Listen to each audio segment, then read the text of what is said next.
Hi students, in this video I'll be going through the Phi-N mid-year exam 2021 paper 2 question 7 for additional mathematics. Alright, so let's read the question.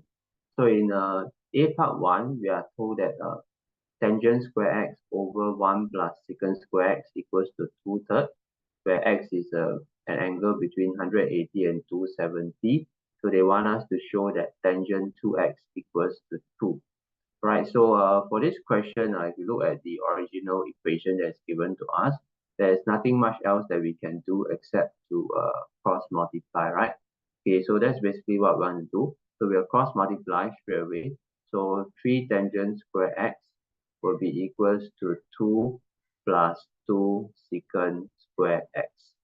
Right, so they want us to show that tangent x equals to 2, right? So we need to find some way to convert this entire equation to be in terms of tangent x only.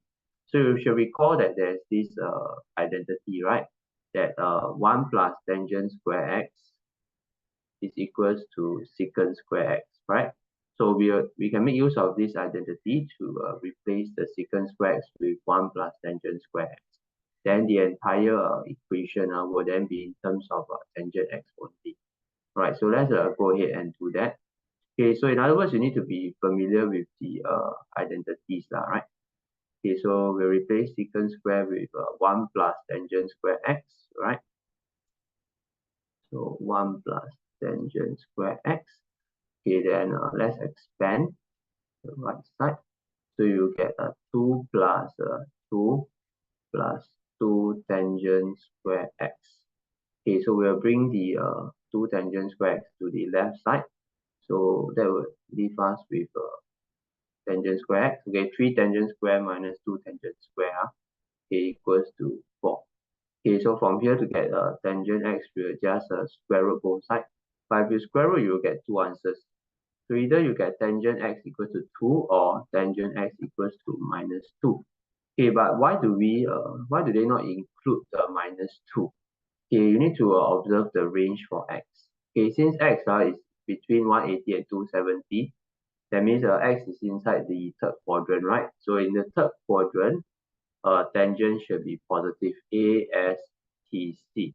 So since x is in the third quadrant, then tangent x cannot be negative 2. So this one you have to reject, okay, because tangent x greater than 0, okay, positive. Okay, so we have shown already. Okay, so this will be the answer. So you can write shown, right? So we have done the first part. So not too difficult. Okay, just need to know the identity. Okay, secant square x equals to 1 plus tangent square x. And you need to know that, okay, be aware, be alert that if x is in the third quadrant, then tangent x should be positive, right? Okay, hence find the exact value of sine x. Okay, so over here, they want the exact value. So is there a need for us to find the value of x and then use the x and sub in to find the sine x? No. Okay, so the answer is you don't need to do so, because if you recall, okay, we know that tangent x is 2, right? And tangent is opposite over adjacent. Then we will be able to sketch out the triangle. Then we can use the triangle to find the value of sine x. So x is now in the third quadrant, so the triangle will be somewhere here. Okay, so here. So x will be over here. So tangent is opposite over adjacent. So now the opposite over adjacent, the ratio is 2, right? Okay, so this one, so in other words, this will be 2, this will be 1. But you need to be careful. Now we are in the third quadrant. So this will have to be negative 2 and this will have to be negative 1. Because we are now in the negative y-axis region and the negative x-axis region if we are in the third quadrant. Okay, so from here we can find the value of sine x already, because sine x is O over h, right? Okay, so we just need to work out h.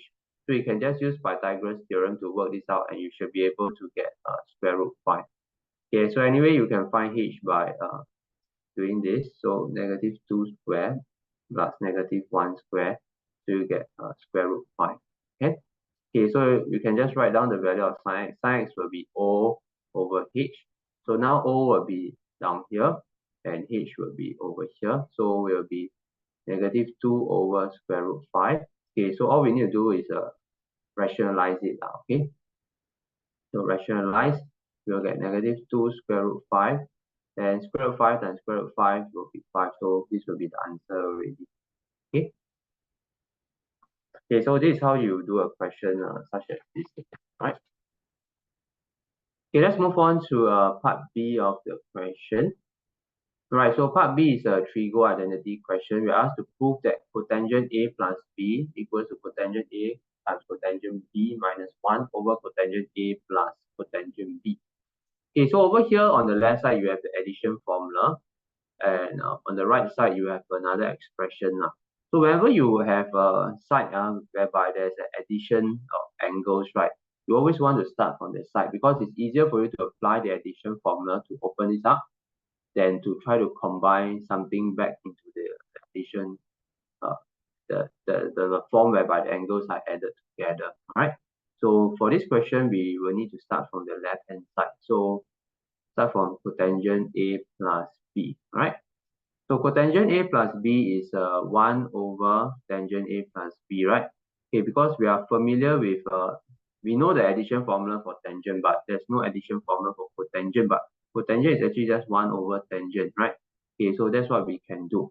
Okay, so let's recap the addition formula for tangent first. It's inside your formula sheet, but it's going to be tangent A plus tangent B over 1 minus tangent A tangent B.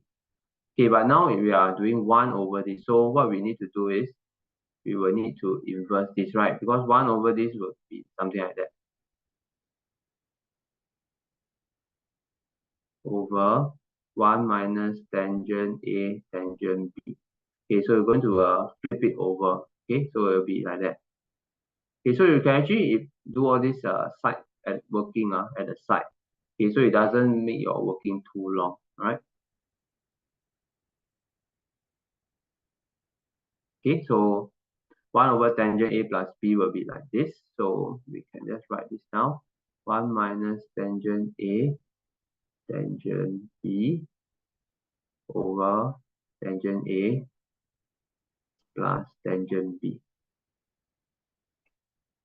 Okay, then how do we go from here to here? Okay, so actually, if you think about it, it's just actually just one more step only. Okay, so we need to remember this method of trying to manipulate a trigo expression now. Okay, so see over here, there's a 1, right? But over here is a tangent A plus tangent B. So how do you turn tangent A plus tangent B into 1? So whenever you want to turn something into 1, you just divide that thing by itself only. So if you want to turn the number 5 into 1, right, you divide it by 5. If you want to turn x squared into 1, you divide by x squared. So I want to turn tangent A plus tangent B into 1, right? Because over here is minus 1. Over here is minus tangent A tangent B, right? You just have to divide it by itself. So you divide tangent A divided by tangent A tangent B. Okay, but now we have a fraction. So for a fraction, whatever you do on top, right, you need to do the same thing below. So you maintain equality for the fraction. Okay, so divide by tangent A tangent B. Okay, so basically what's happened is we're going to divide every single term, including the 1 here, by tangent A tangent B minus tangent A tangent B over tangent A tangent B. Okay, so this is for the numerator only. Okay, over, okay, now let's do the denominator. So denominator will divide tangent A by tangent A tangent B plus, and divide the tangent B by the same thing. So every single term you need to divide by tangent A tangent B. All right. Okay, so this one, you see, this term itself is going to become equals to 1 already. Correct? Then for this one, okay, if you take a look, 1 over tangent A tangent B, right? Okay, you can actually write it as like that. 1 over tangent A times 1 over tangent B. Correct? Then this one will become 1 already.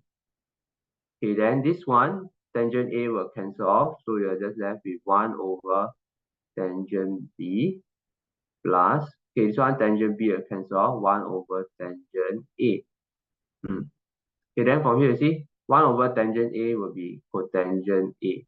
1 over tangent B, cotangent B, minus 1 over, 1 over tangent B will give you cotangent B plus cotangent A. So actually we have already shown, just the only difference is the denominator, they write cotangent A plus cotangent B. Ours is cotangent B plus cotangent A, right? Okay, but if you want it to be precise, you can just change it over. Okay. So equals to the right hand side. Okay, so remember this technique is going to be very useful if you encounter questions like this, right?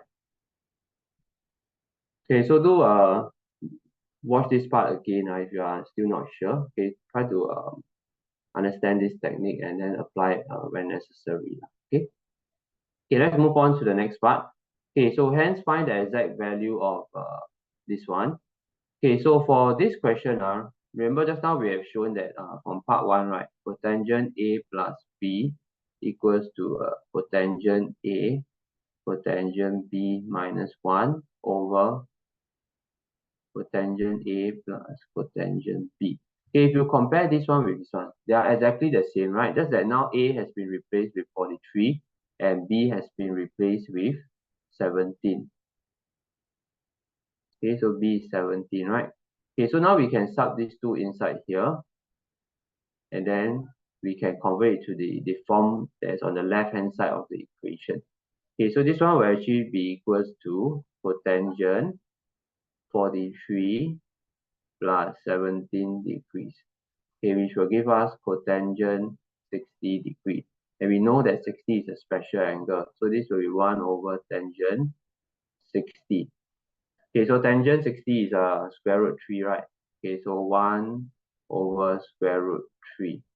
Okay, so we just need to rationalize it and we'll get the answer. Okay, so we get square root 3 over 3. Okay.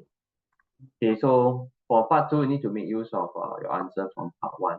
Okay, but overall, it's still not too difficult of a question. You can definitely do it if you do more practice. All right.